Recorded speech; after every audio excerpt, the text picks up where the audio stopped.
version, that of the Old Irish fled brickrend. But in no other version is the incident coupled with that of a temptation and testing of the hero's honor and chastity, such as meets us here. At first sight, one is inclined to assign the episode of the Lady of the Castle to the class of stories of which the oldest version is preserved in biblical record, the story of Joseph and Potiphar's wife, a motif not unseldom employed by medieval writers, and which notably occurs in what we may call the Lanfal group of stories.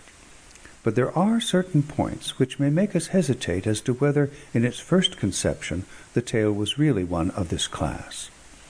It must be noted that here the lady is acting throughout with the knowledge and consent of the husband, an important point of difference.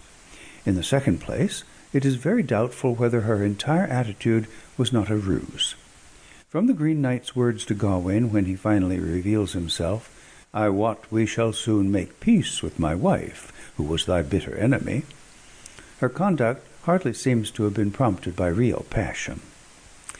In my studies on the legend of Sir Gawain, already referred to, I have suggested that the character of the lady here is, perhaps, a reminiscence of that of the Queen of the Magic Castle or Isle, daughter or niece of an enchanter, who at an early stage of Gawain's story was undoubtedly his love.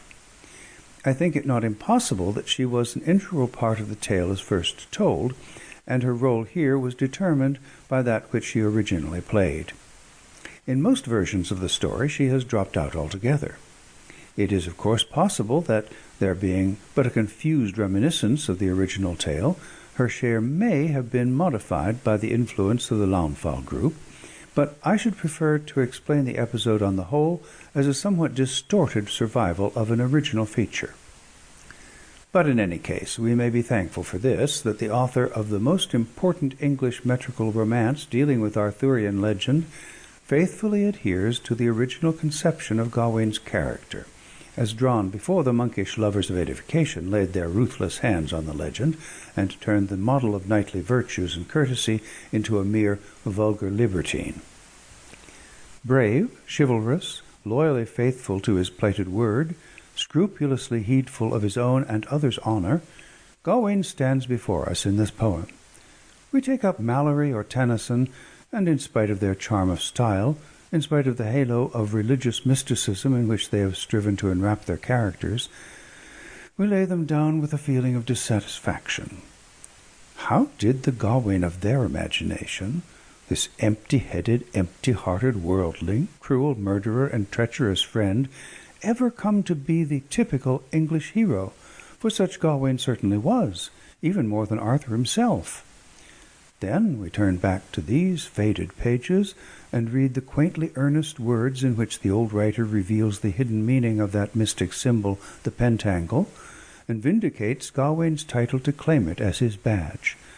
And we smile, perhaps, but we cease to wonder at the widespread popularity of King Arthur's famous nephew, or at the immense body of romance that claims him as its hero.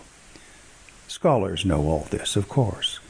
They can read the poem for themselves in its original rough and intricate phraseology. Perhaps they will be shocked at an attempt to handle it in simpler form, but this little book is not for them.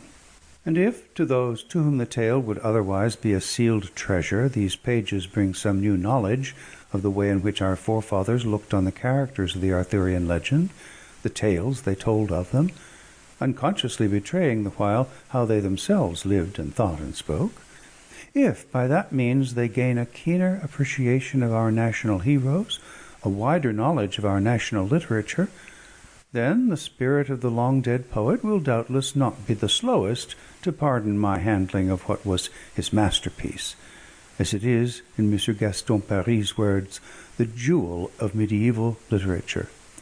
Bournemouth, June 1898. End of preface. Section 1. After the siege and the assault of Troy, when that burg was destroyed and burnt to ashes, and the traitor slain for his treason, the noble Aeneas and his kin sailed forth to become princes and patrons of well-nigh all the western isles. Thus Romulus built Rome, and gave to the city his known name, which it bears even to this day, and Tisius turned him to Tusculum.